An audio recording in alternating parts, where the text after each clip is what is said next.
Hey folks, Ben here with Steadybit. Let us take a look at the Istio extension that we have just released.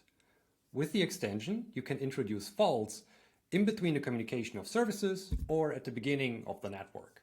And you can do HTTP aborts and delays as well as gRPC aborts. You can find more information within the Reliability Hub as always, but we're also going to show you how to use this in Steadybit.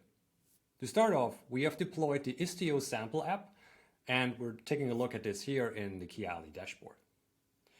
When you deploy the extension, all the virtual services that you have configured in Istio will be discovered and will be shown within the landscape. Now, this is in order to facilitate targeting when you design an experiment so that you actually know what you're doing as you are configuring it. And we have configured a very simple experiment here. And what we're doing is we're introducing an HTTP delay into our book info virtual service.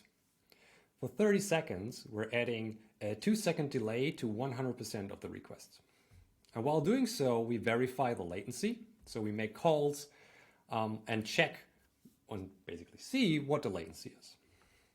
Now, when you actually attack something or when you introduce such a fault, you can also limit the impact. So you can say only for certain HTTP requests carrying these headers should a fault be injected, or only from requests coming from certain workloads within your cluster.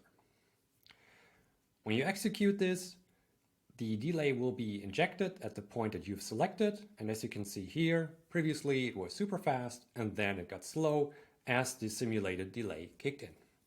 This is incredibly helpful to simulate abnormal behavior, and we hope that you can make use of it. See you next time.